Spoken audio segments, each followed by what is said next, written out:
On the news tonight, Governor Sheriff Oborevwori calls on youths in the state to participate in the General Army recruitment. Vice President Kashim Shettima enjoins Apex and commercial banks to address arbitrary charges imposed by POS operators. NAFDAC begins enforcement of its ban on alcoholic beverages. Abroad, South African Authority rescues over 150 illegal miners trapped in an abandoned mine.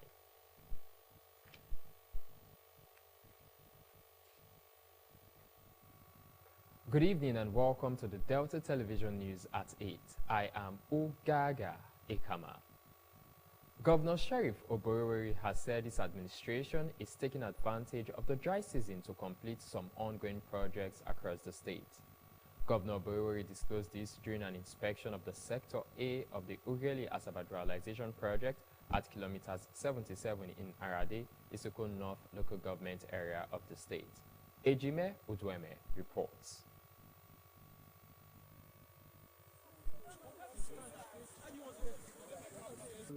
The governor urged contractors to take advantage of the season to achieve some milestones on their projects, saying no excuse will be tolerated from already mobilized contractors for not redoubling efforts to complete ongoing projects.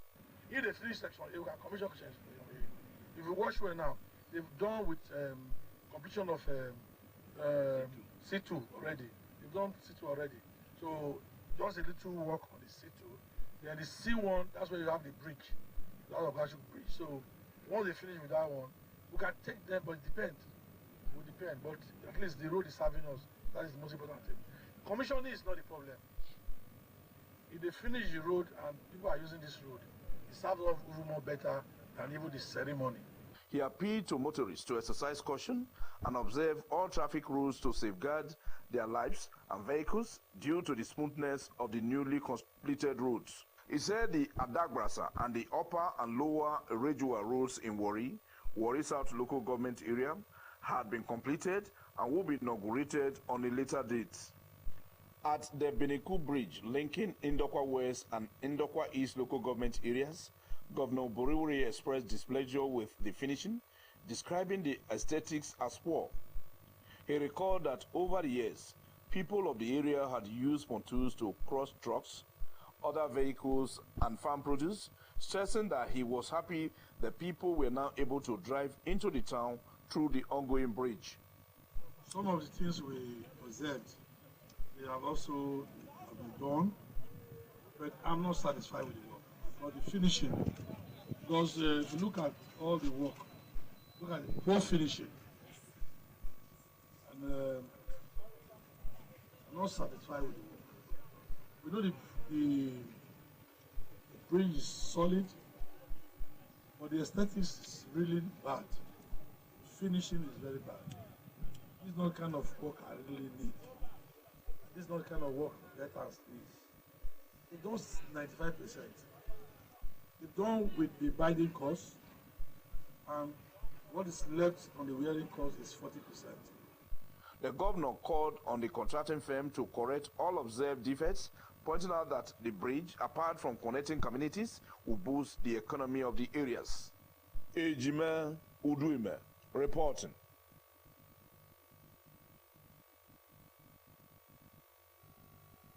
Governor Sheriff Oborevwori has again appealed to all candidates of Delta State origin and residents of the state who applied for the 88th regular recruitment intake of the Nigerian Army to participate in the ongoing recruitment screening exercise taking place at the Cenotaph Complex Asaba, which began on the 5th and will run through the 19th of this month. Director General of the State Orientation and Communications Bureau, Dr. Fred Ogenesiwe, in a statement today said Governor Oborevwori, through the State Committee on Awareness Creation for Youth Enlistment into Military and Paramilitary Services, had directed that the 25 local government chairmen in the state are to ensure that applicants in their areas are promptly assisted with all logistics needed to attend the screening exercise. Dr. Ogenesiwe added that recruitment of successful candidates into the Nigerian Army automatically provided paid and pensionable employments for Delta youths, male and female, and that the Nigerian Army would also be responsible for university education and other professional training at all levels where applicable. He advised applicants who applied online but did not receive any letter of invitation from the Nigerian Army to also attend the screening exercise. Vice President Kashim Shettima has called on the Central Bank of Nigeria (CBN) and commercial banks to urgently address the growing concerns surrounding high and arbitrary charges imposed by point-of-sale POS operators, which he described as an impediment to financial inclusion in Nigeria. Represented by the Special Advisor to the President on Economic Matters, Dr. Tepe Fashwao, Vice President Shettima made a call at a meeting of bankers yesterday in Abuja. He decried what he called the moral hazards and adverse selection issues associated with POS merchants who had been accused of exploiting customers through excessive transaction fees. Many Nigerians have been complaining about high POS charges, which have become a source of significant financial strain, especially during emergencies. The Vice President called for immediate tax reforms. While acknowledging the difficulties the changes had brought, Senator Shettima stressed that they were necessary for Nigerians' long-term economic stability. He urged citizens to remain patient as the reforms took hold, pointing to early signs of progress, such as the rise in non-oil exports and the country's trade surplus in recent quarters. In his remarks, the governor of the CBN, Mr. Olayemi Cardoso, highlighted the importance of collaboration, innovation, and private-public partnerships in addressing Nigeria's developmental challenges.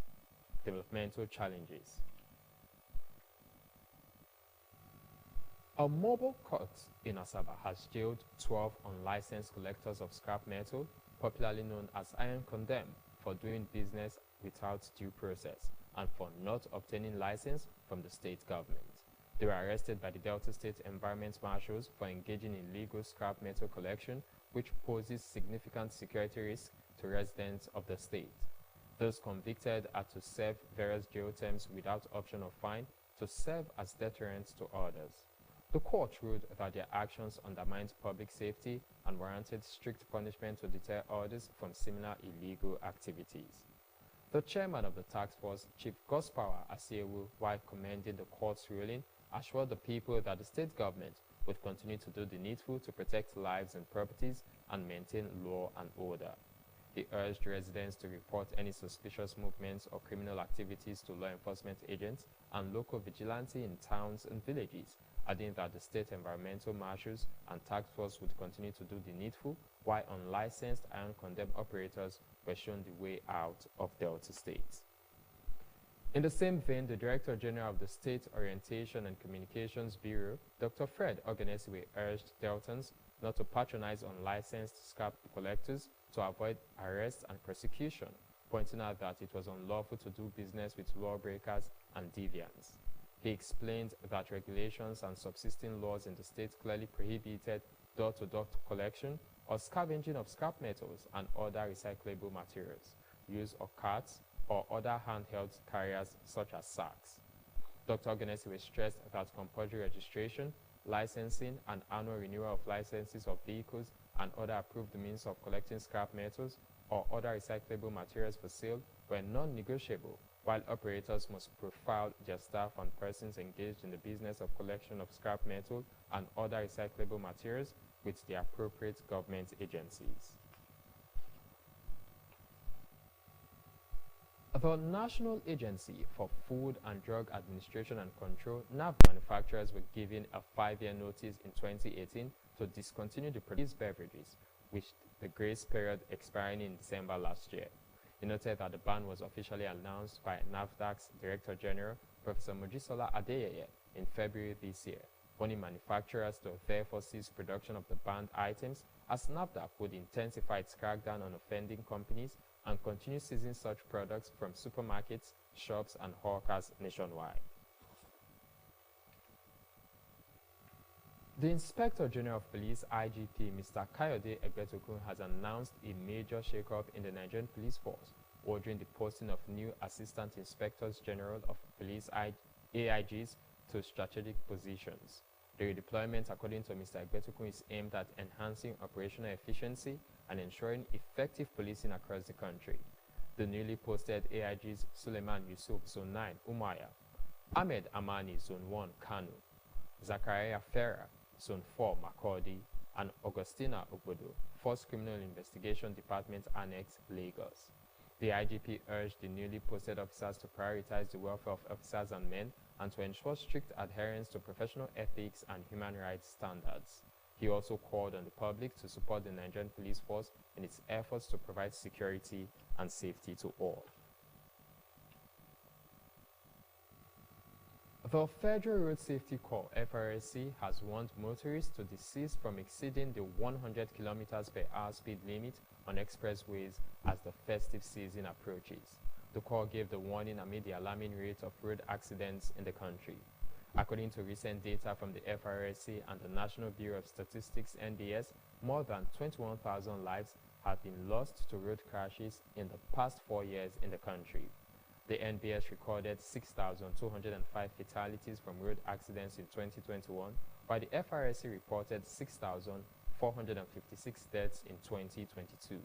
In 2023 alone, 5,081 people died in road traffic accidents.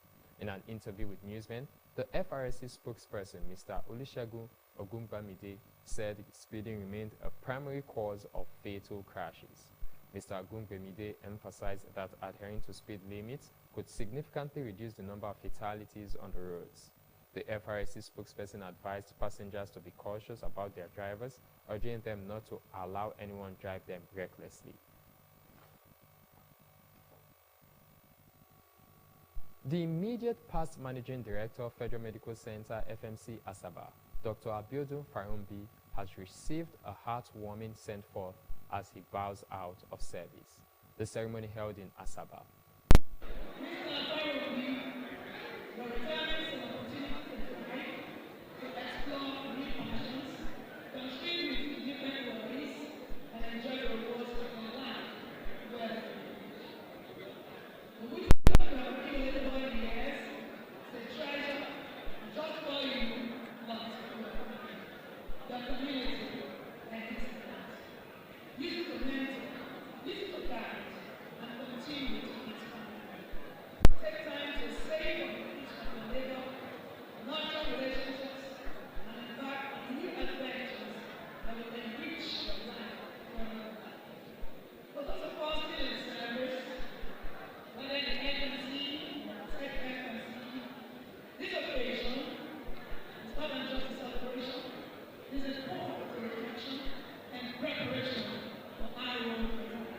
The chairman on the occasion, Mr. Lucky Onyovukuko, commended Dr. Farumbi for his unwavering contributions to the organization, saying that his dedication, expertise, and leadership style had made a significant impact in the lives of patients and those he came in contact with.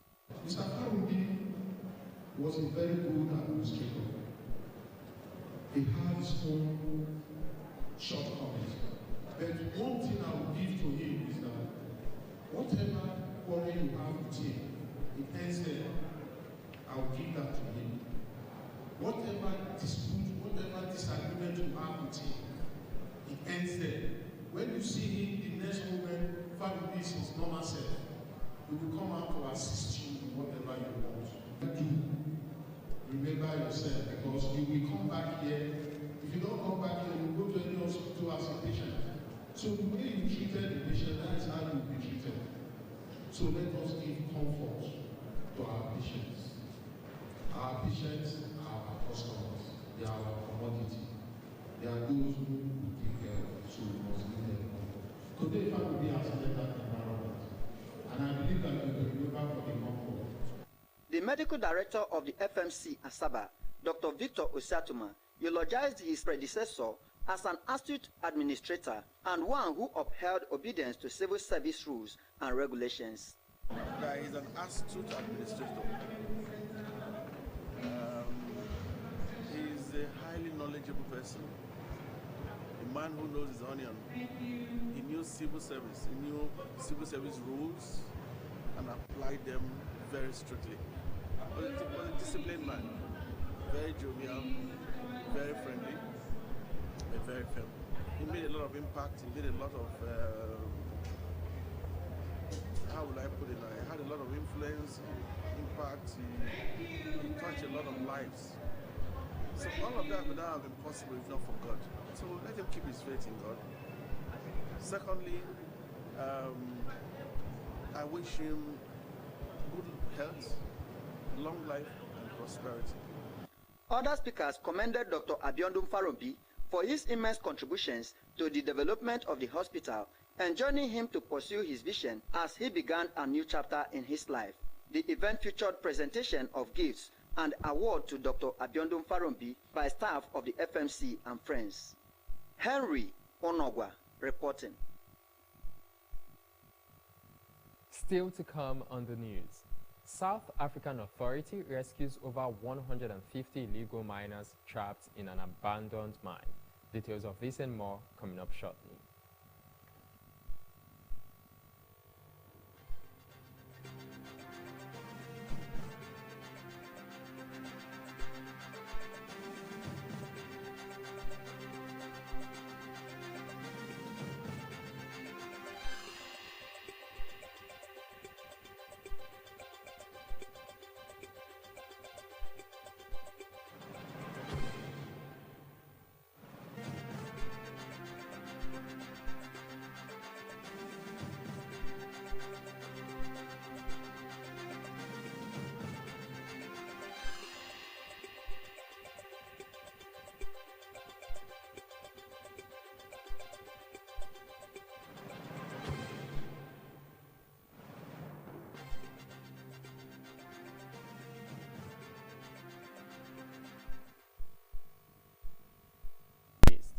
The statement confirms the rescue operation at the Mpumalanga mine has been completed, though investigations will continue before the site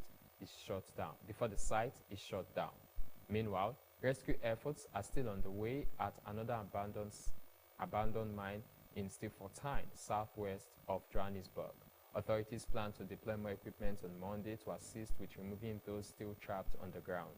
Illegal mining is widespread across South Africa, costing the economy millions in lost revenue.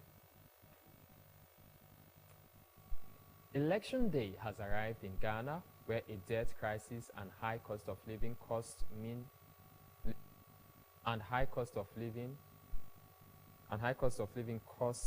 the economy is uppermost in the minds of many voters.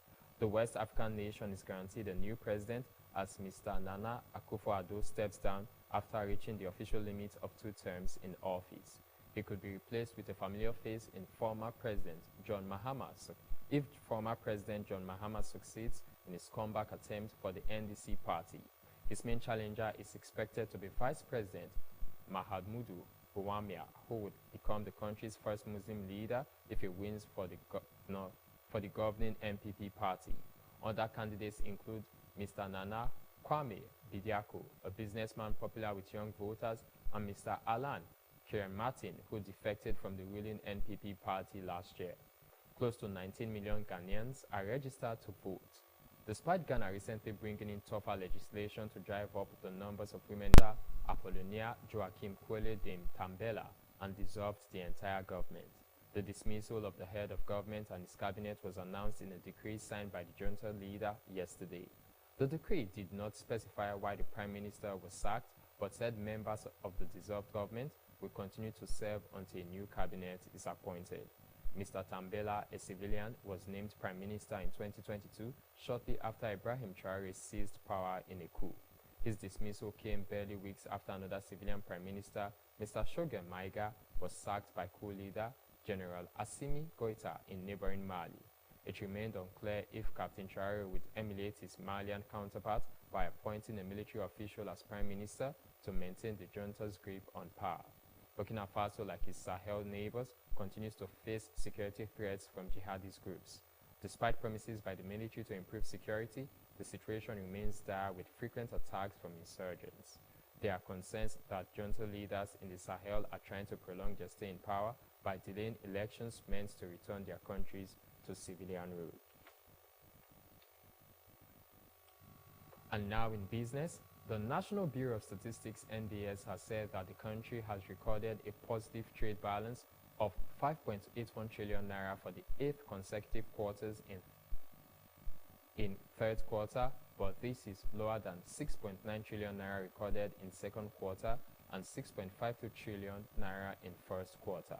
A trade surplus, an economic measure of a positive trade balance, occurs when a country's exports exceed its imports. Total merchandise trade in Africa's most populous nation stood at 35.1 trillion naira in third quarter, an increase of 13.26% over the value recorded in the preceding quarter, and rose by 81.35% compared to the value recorded in the corresponding period of 2023. Total exports in third quarter 2024 were valued at 20.4 trillion naira, reflecting a 98% rise compared to 10.3 trillion naira in the corresponding quarter of 2023, and a 16.76% increase compared to 17 points and Italy. The state governor, the Right Honorable Sheriff Oborevwori, has expressed his condolences at the death of the President General of Okwama community in Ughelli South local government area, Pa James Ogoroko, in military detention. The deceased was arrested along with 5 others in August this year in connection with the killing of 17 soldiers in the Ebu Urhobo Kingdom on March 14. Governor Oborevwori, during a visit yesterday, sympathized with the people of Ebu Urhobo Kingdom and the family of late Pa James Ogoroko, who died on Thursday at Bury Camp, Port Harcourt, Rivers State. The governor, who was represented by Special Advisor on Peace Building and Conflict Resolution, Chief Edwin Uzo, accompanied by the chairman of the Ughelli South local government, Dr. Lucky Awemore, among other government officials, described the death of the community leader as a huge loss to the Ebu Urhobo Kingdom, Ughelli South local government area, and the state at large. He expressed concern over the harrowing experiences of the Okwama people since the unfortunate incident, and assured the bereaved family and leaders of the community that Pa Ogoroko's death would be investigated with a view to ascertaining the cause, while the government would be actively involved in efforts to restore peace and tranquility to the area. In their responses, the eldest son of the deceased, Mr. Judas Ogoroko, the Secretary General of the Ewu Clan Development Forum, Pastor Edewa Egedegbe, and the Publicity Secretary of the Forum, Sir John Ebireri, among other community leaders, appreciated Governor Oborevwori for his restorative efforts since the raiding of the community by the military after the unfortunate incident. They urged the governor to intensify efforts towards securing the release of others still in military detention to forestall further loss of lives in the camp, adding that government should hasten the process of restoring permanent peace to Okwama by addressing the boundary disputes which triggered the crisis in the area. In sports, Italian Serie A league leaders Atalanta striker Ademola Lookman has once again reiterated his happiness at being nominated for the Confederation of African Football CAF Men's Player of the Year award. Lookman is among the 5 final nominees for the individual accolade. The Nigerian international is the hot favorite to win the award. His compatriot Victor Osimhen won the award last year. This year's award ceremony will hold in Marrakech, Morocco on Monday, December 16. Next is the thought for the day. Trust can be earned but can be lost if not nurtured and maintained.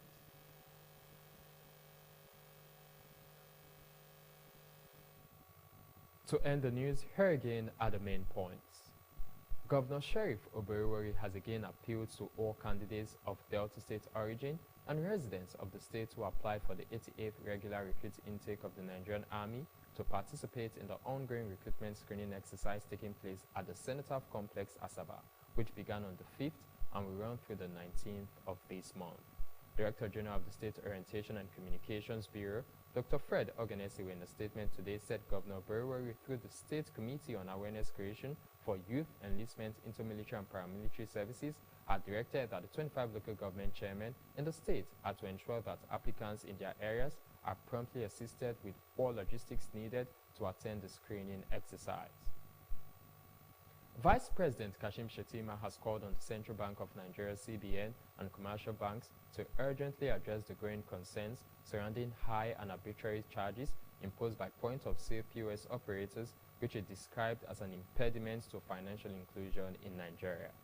Represented by the Special Advisor to the President on Economic Matters, Dr. Tokpe Fashwal, Vice President Shettima made a call at a meeting of bankers yesterday in Abuja. The National Agency for Food and Drug Administration and Control, NAFDAC, has begun enforcing its ban on alcoholic beverages sold in sachets and bottles below 200 milliliters. The agency commenced the enforcement by targeting distributors at Rumokoro Market in Port Harcourt, the Rivers State capital.